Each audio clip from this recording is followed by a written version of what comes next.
Non, bangun, bangun, bangun non, sudah siang, sudah jam 13. Sayup-sayup, ku dengar Bi Isa membangunkanku dengan menggoyang-goyangkan badanku. Mata ini terasa gak mau dibuka, pengennya tidur saja.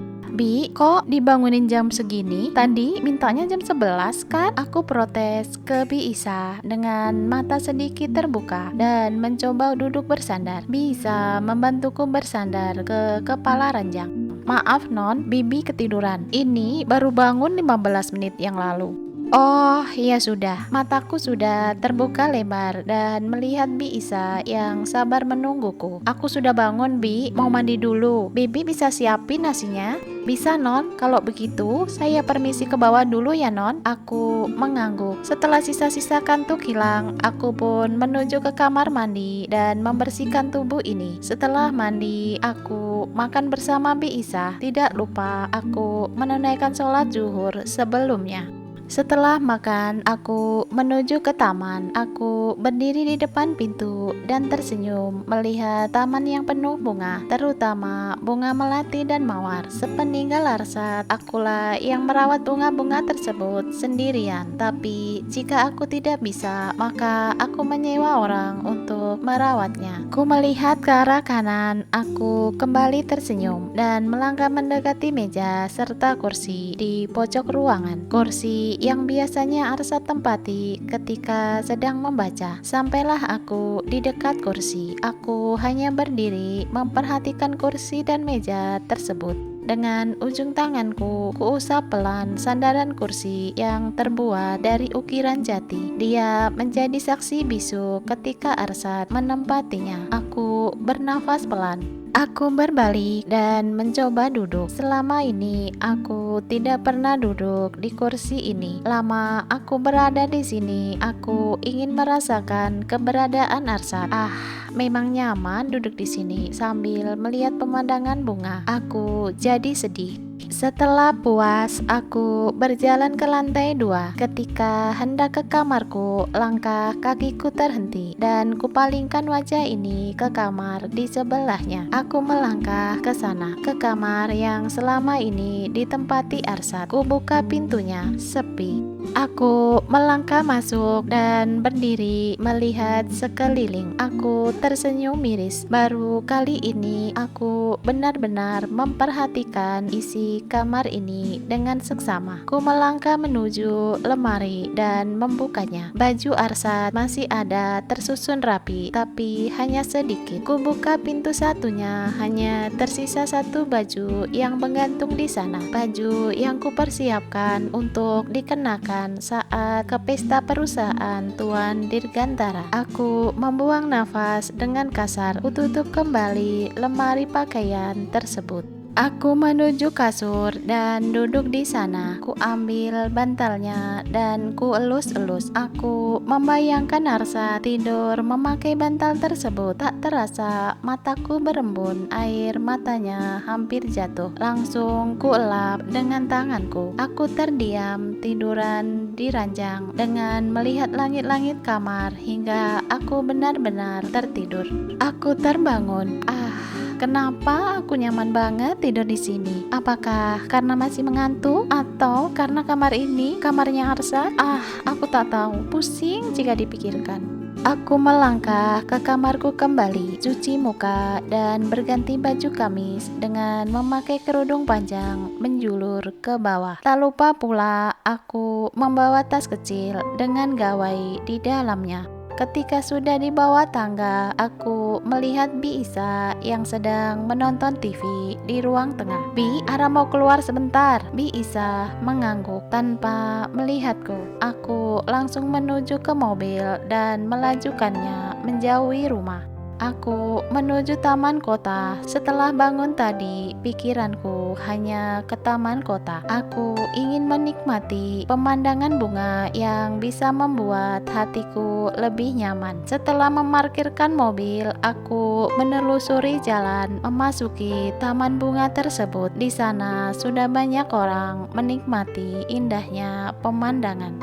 Aku jadi kikuk sendiri. Para pengunjung memperhatikan diriku. Memang apa yang salah denganku? Aku jadi minder. Aku menuju toilet. Untungnya toiletnya lagi sepi. Aku mengeluarkan gawaiku dan memegangnya menghadap wajahku. Kuperhatikan wajahku, tidak ada yang salah. Kerudung juga tidak berantakan. Kuperhatikan gamis sampai ujung kakiku. Kualihkan mata ini ke sisi kiri dan kanan gamisku, tapi tidak ada yang aneh.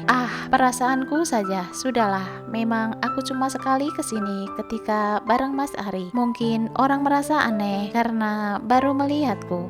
Aku pun keluar dan berjalan kembali mengitari taman bunga. Kadang aku duduk di bangku yang disediakan pihak taman. Aku tak peduli dengan orang yang memandangku. Yang penting hatiku senang dan nyaman. Aku ingin mengusir pikiran yang selalu mengingat Arsad. Setelah dirasa cukup dan pikiranku sudah fresh, aku pun meninggalkan taman bunga tersebut, taman kota. Pagi ini, Kamis, aku berangkat ke kantor dengan memakai baju Kamis yang elegan. Kemarin, aku mampir di butik langgananku dan memilih-milih baju Kamis yang cocok untuk dipakai kerja. Perusahaanku belum memproduksi gamis untuk dipakai kerja, jadi aku ke sana. Kemarin, aku berbasa-basi dengan manajer butik tersebut. Suatu saat ingin memasok baju ke sana dan manajernya welcome. Aku sendiri punya rencana suatu ketika ingin membuka butik sendiri khusus baju desain perusahaanku. Aku berdiri melihat diri ini di cermin. Baju gamis blazer warna abu-abu dengan kerah berdiri dan resleting di depan. Bagian kanannya ada rompi miring ke bawah hanya sebagai hiasan saja, dengan kancing menempel pada rompi tersebut, serta kerudung yang menjuntai sampai di bawah pinggang dengan warna yang senada. Aku memakai sedikit riasan yang tipis. Aku tersenyum puas.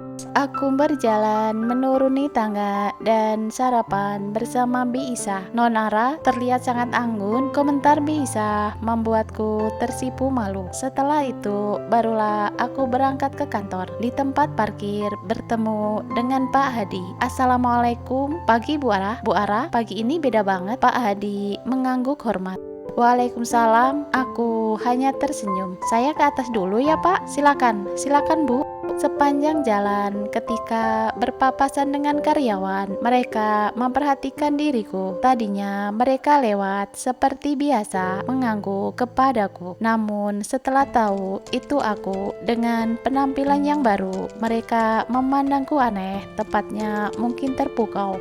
Aku jadi ingat kejadian kemarin di taman. Jangan-jangan mereka terkesima dengan penampilanku. Aku tersenyum tak percaya. Hingga ketika aku hendak memasuki ruanganku, Lita terdiam, berdiri memandangku di mejanya. Lita, ada apa? Aku tersenyum padanya. Biasanya dia akan mengucapkan, "Selamat pagi Bu, selamat datang." Tapi kini dia hanya melongo. Bu Ara, maaf Bu, Ibu beda banget." Lita menggaruk kepalanya yang mengenakan hijab itu. Dia salah tingkah. Aku tahu kepalanya tidak gatal. "Lita, kasih tahu Mbak Yuyun ya, suruh antar teh ke ruanganku." "Baik Bu Ara." Aku pun masuk ke ruanganku. Pintu diketuk, tapi langsung dibuka. Belum sempat aku menjawab masuk, ternyata kepala seseorang sudah nongol. Ya, Isti terlihat tersenyum dan tergesa-gesa menghampiriku. "Rah, coba sini kamu berdiri." "Apaan sih Is?" Aku masih duduk di kursiku. Kulihat ke arah pintu. Ikang berdiri di sana dan di belakangnya ada Juli. Aku menepuk jidatku sambil menahan senyum. "Apaan sih kalian? Bondan sama Johan gak sekalian kesini?" Aku pura-pura sewot. Isti, Ikang, dan Juli duduk di sofa. Tak berapa lama Mbak Yuyun masuk membawa teh. Di belakangnya ada Lita. Mbak Yuyun tersenyum padaku sambil menatapku tak berkedip. "Ada apa Mbak?" Enggak Bu, cuma kerudung Ibu beda." Biasanya Mbak Yuyun langsung menutup mulutnya ketika Lita menarik sedikit bajunya. "Maaf Bu." Nggak apa-apa, sana kembali ke tempatmu. Baik Bu, Lita masih saja berdiri di depanku dan mereka bertiga cekikikan di sofa. Aku pura-pura cuek saja. Lita, ada apa? Kok masih berdiri di situ? Enggak Bu, mungkin ada yang perlu saya kerjakan. Aku tertawa kecil dan berdiri. Dasar kalian semua. Aku berjalan ke samping Lita dan berdiri bersamanya. Sudah puas? Nih, lihat penampilan baruku. Aku memutar.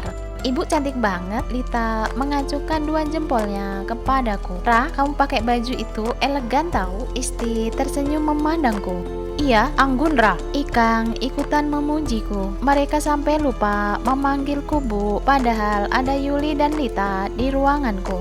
Iya Bu Ara, benar kata mereka. Ibu sangat berbeda. Pokoknya toh saya mendukung Bu Ara seperti ini. Juli ikutan menyanjungku. Kepalaku hampir sebesar buah semangka. Aku mengingat ketika selesai salat subuh pagi tadi, aku berdoa, "Ya Allah, berilah jalan yang terbaik buatku, buat kami. Aku sudah pasrah akan pernikahan ini. Tenangkanlah hatiku dan hati Arsad. Semoga keputusan hari ini adalah keputusan terbaik. Amin." Setelah sarapan, aku melangkah dengan riang dan pasti menuju ke mobilku. Mas Ari sudah menungguku di pintu gerbang pos satpam. Dia akan mengantarku ke kantor urusan agama. Katanya, aku tidak akan dibiarkan sendirian ke sana. Takut terjadi kenapa-napa meskipun aku sudah ikhlas. Tak ketinggalan, Papa juga akan menghadiri persidangan pertama ini, mediasi, dan beliau akan berangkat langsung dari kantor. Mereka nanti akan menungguku di luar ruangan.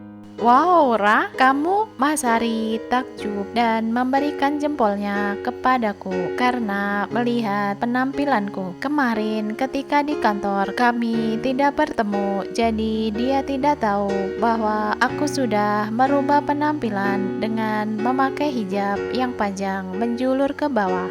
Aku hanya tersenyum kepadanya, kemudian melangkah memutar menuju kursi di depan samping sopir, dan Mas Ari masuk menggantikan aku menyetir.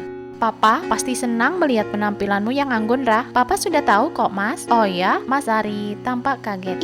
Iya, semalam aku datang ke rumah Papa, makan malam di sana. Aku sudah memakai jilbab seperti ini. Papa tampak bahagia dan Mama juga senang. Baguslah kalau begitu. Kata Papa, semoga aku bisa istiqomah seterusnya pakai baju seperti ini. Aku tersenyum memandang Mas Ari. Dia tampak bahagia tersenyum dengan mata tetap fokus ke depan. Iya Rah, moga begitu. Amin.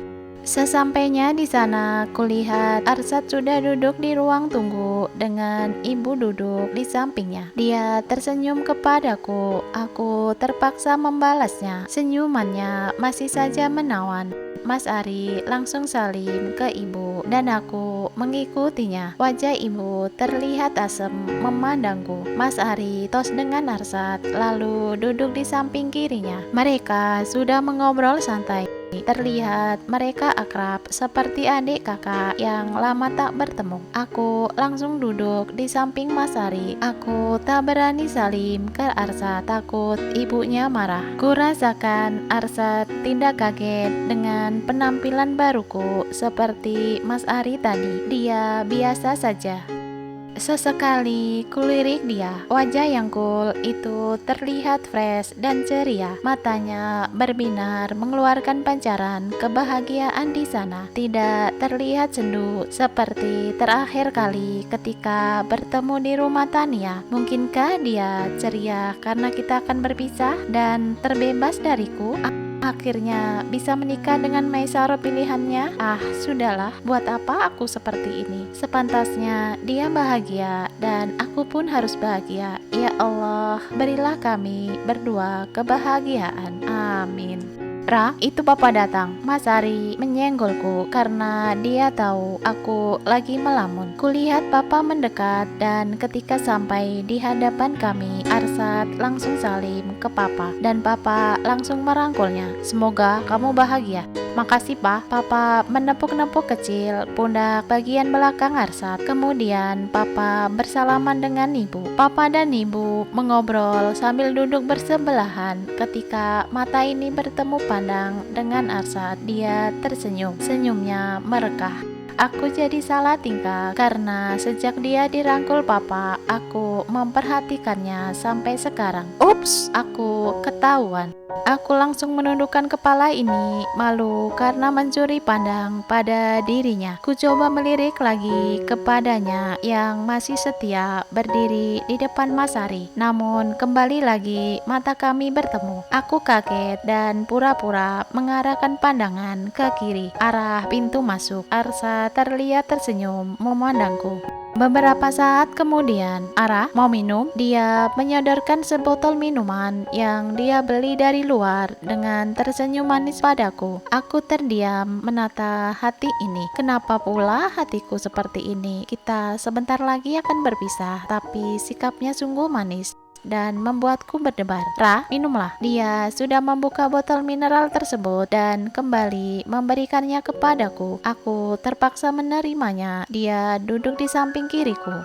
Aku terdiam salah tingkah sambil meminum airnya. Arsa duduk dekat banget mepet denganku. Aku sampai-sampai berpikiran dia sengaja melakukannya supaya hatiku gundah gulana. Dia membuka satu botol lagi dan menyerahkannya ke Mas Ari yang berada di samping kananku. Mas Ari menerimanya. Tangannya melewati wajahku. Aku yang sudah selesai minum memalingkan wajah kepadanya. Sekali lagi dia tersenyum. Hatiku seperti panah asmara. Dek, jantungku berhenti berdetak. Sesaat kemudian kami berpandangan. Lalu aku tersadar. Aku langsung menundukkan kepalaku dengan menggigit bibir ini. Kami semua tetap duduk di ruang tunggu. Kami menunggu giliran untuk dipanggil masuk ke dalam. Ternyata tidak hanya kami pasangan yang ingin berpisah. Tibalah saatnya kami dipanggil dan hanya kami berdua yang boleh masuk. Papa, Mas Ari, dan Ibu tetap menunggu di luar. Aku masuk mengikuti Arsad dengan perasaan hati tidak menentu. Dadaku berdebar kencang karena ini pertama kalinya aku memasuki kantor urusan agama untuk menghadiri sidang perceraianku. Kami menuju kursi yang sudah disediakan dan duduk bersebelahan. Tanganku kuletakkan di atas pangkuanku, paha dengan kedua jari-jari yang saling mengait. Ya, aku cemas dan grogi. Tiba-tiba tangan kiri Arsad menggenggamku. Aku memalingkan wajah kepadanya, namun dia tetap menatap lurus ke depan, memandang Bapak Hakim Pengadilan Urusan Agama yang duduk di depan kami berselang meja dengan taplak meja berwarna hijau tersebut. Assalamualaikum. Waalaikumsalam. Waalaikumsalam. Kami menjawab serempak. Bapak Arsad Pratama dan Ibu Farah Adina Nurfauzia. Benar? Iya Pak, itu kami. Arsad yang menjawabnya dengan tenang. Aku ikut mengangguk ke Pak Hakim. Baiklah, kita mulai. Sebelumnya, izinkan saya menyampaikan bahwa perceraian itu suatu hal yang tidak disukai oleh Allah. Tapi, kembali lagi terserah Bapak Ibu yang menjalaninya. Kami berdua mengangguk. Pak Arsad, di sini dikatakan Anda menggugat cerai istri Anda karena tidak mencintainya. Arsad melepaskan genggamannya dan meletakkan kedua tangannya di atas meja. Awalnya memang seperti itu, kami menikah tanpa dasar cinta. Boleh dibilang, saat ijab kabul, saya tidak mencintainya. Begitu pula saya, Pak. Saya juga tidak punya perasaan ke dia. Hingga sikap jelekku pun hadir. Aku sering marah dan merendahkannya. Oh, seperti itu. Pasti kalian menikah karena dipaksa. Terus, sekarang mau gimana nih? Kalian mau lanjut berpisah? Iya. Tidak. Aku kaget dengan jawaban Arsad dan memandangnya heran. Kami berpandangan. Iara melihat ke arah Hakim. Pak, saya ingin tetap bersamanya. Beralih memandangku lagi. Aku yang sedari tadi tetap mengarahkan mata ini kepadanya, tambah heran dan bingung. Aku tak percaya mendengar ucapannya. Maksudnya kita tetap suami istri, Ra? Apa? Aku tak percaya dan menutup mulutku yang terbuka karena kaget dengan kedua tangan. Arsad tersenyum memandangku. Oh Tuhan, apa yang terjadi denganku? Benarkah hal ini? Apakah aku mimpi? Gak mungkin, gak mungkin. Kamu pasti bercanda, Sat. Jangan bercanda seperti ini. Aku tidak suka. Aku menggeleng-gelengkan kepala dengan menggerak-gerakkan kedua tanganku yang merenggang dengan telapak tangan menghadap ke Arsad. Arsad langsung memegang kedua tanganku dan menggenggamnya. Ra, dengarkan aku. Dia menangkup pipiku. Kita akan tetap bersama. Aku mencintaimu. Dek, dadaku bergetar. Apa? Kamu bohong. Suaraku pelan. Aku tak percaya dengan yang dikatakannya. Iya, Ra, aku mencintaimu. I love you. Aku tersenyum dan menangis. Menangis haru, tak percaya. Arsad mengatakan hal yang tidak mungkin, tak terpikirkan olehku jika dia juga mencintaiku. Arsad memelukku. Aku menangis di pelukannya. Pak Hakim yang berada di seberang meja hanya melihat adegan drama yang kami buat. Beliau ikut tersenyum haru. Lama kami berpelukan, aku masih saja menangis. Arsad mencium keningku dan mengusap air mata yang masih menetes di pipiku dengan tersenyum. Sudah, Ra. Arsad mengajakku duduk kembali. Baiklah, saya... Maaf Pak, Arsad menyela Pak Hakim. Sebenarnya dari awal saya tidak ingin melakukan gugatan. Jadi surat gugatannya yang mengetik bukan saya. Teman saya Heru yang mengetiknya. Saya hanya tinggal tanda tangan di atas materai. Aku yang tadinya menunduk jadi memandangnya. Mata ini pasti terlihat merah karena menangis. Oke, Bu Ara ada unek-unek yang mau disampaikan? Dengan ragu, aku berujar. Saya akan berubah, saya nggak akan marah-marah lagi. Arsad memandangku dengan tersenyum. Baiklah, Pak Arsad dan Bu Ara, secara hukum dan agama, kalian masih suami istri yang sah. Kami berdua tersenyum bahagia. Arsad menggenggam tanganku dan kami berpelukan dengan duduk. Pak Hakim meninggalkan kami berdua yang masih berpelukan. Mas Arsad, iya, bagaimana dengan ibu? Biar aku yang menjelaskan ke ibu. Tapi, aku langsung terdiam ketika telunjuk Mas Arsad sudah menempel di bibirku. Yuk keluar, Mas Arsad menggenggam tanganku. Kita berjalan beriringan. Ketika pintu dibuka Mas Arsad, Papa dan Mas Ari langsung menghampiri kami, tepatnya menghampiriku. Begitu pula ibu, beliau mendatangi Mas Arsad. Aku langsung melepaskan genggaman tangan Mas Arsad. Ara, kamu baik-baik saja. Kita pulang yuk. Mas Ari menggandeng tanganku. Kamu menangis, Ra. Kamu harus tegar ya. Papa mengelus pucuk kepalaku. Mas Ari melepaskan pegangannya. Pa, Mas Ari, aku dan Mas Arsad tidak berpisah kok. Oh ya, Papa tidak percaya. Beneran, Ra? Mas Ari ikut penasaran. Aku mengangguk. Papa dan Mas Ari tersenyum senang. Wajah mereka terlihat ceria. Papa mengusap wajahnya, alhamdulillah, dan memelukku. Bersamaan itu terdengar, apa? Suara ibu menggelegar seperti petir sampai-sampai Papa melepaskan pelukannya karena kaget. Saat ibu tidak terima jika kalian tetap bersama. Kamu harus menikah dengan Maisaro. Bu, saya mohon. Saya mencintai Ara dan akan tetap bersamanya. Apa? Kamu berani membantai ibu? Aduh. Ibu memegang pelipisnya. Aku yang sejak tadi was-was menghampirinya. Ibu, aku langsung menahan badan ibu yang terhuyung. Lepaskan! Ibu menghembaskan tanganku dan mendorongku. Hampir saja aku terjatuh jika Mas Arsad tidak menangkapku. Kamu tidak kenapa-napa. Aku mengangguk. Ibu langsung berjalan menuju pintu keluar dan tiba-tiba berhenti menghadap kami. Saat jika kamu memilih dia menunjuk ke arahku, maka kamu tidak akan pernah melihat ibu lagi. Lalu berbalik dan meninggalkan kami. Mas Arsad kejar ibu. Aku menyuruhnya karena kulihat dia hanya mematung. Tapi Ra, ibumu lebih penting. Ara akan pulang bersamaku. Mas Ari memberikan pilihan dan aku mengangguk mengiyakan. Mas Arsad melihat ke arah Papa dan Papa mengangguk. Secepat kilat Mas Arsad berlari menyusul ibunya. Bersambung ke bab selanjutnya.